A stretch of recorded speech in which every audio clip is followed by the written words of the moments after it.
మోసం ప్రియుడి ఇంటి ముందు ప్రియురాలు ధర్నా మద్దతు తెలిపిన మహిళా సంఘాలు బాధితురాలికి న్యాయం చేయాలని డిమాండ్ అమ్మాయిని వేధించిన పోకిరి యువకుడు వేధింపులు తట్టుకోలేక ఆత్మహత్యయత్నం చేసిన యువతి ప్రేమ పేరుతో ఆకతాయిల అల్లరి ప్రేమించలేదని గొంతు కోసిన ఉన్మాది యువతిపై యాసిడ్ దాడి ఏ పేపర్ మర్రేసినా ఈ సొంటి 2-3 వార్తలన్నా కనబడతాయి కానీ ఒక తానేమైంది చూడురి ప్రియురాలు చేతుల మోసపోయిన ప్రియుడు అమ్మాయి ఇంటి ముంగట ధర్నా మద్దతు ప్రకటించిన పురుష సంఘాలు బాధితునికి న్యాయం చేయాలనంత మొగ సంఘాల డిమాండు జంబలకిడి పంబలేకనే ఉన్నది కదా కథ.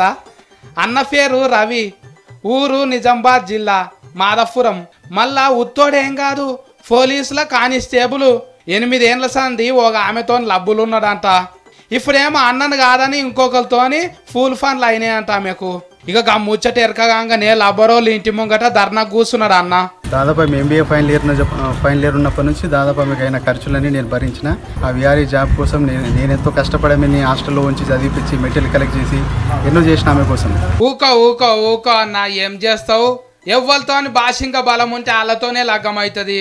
నీకేం తక్కువ అన్న, పోలీస్ కొలువు దేవులు ఆడుకుంటూ వచ్చి ఫీల్ అని ఇస్తారు.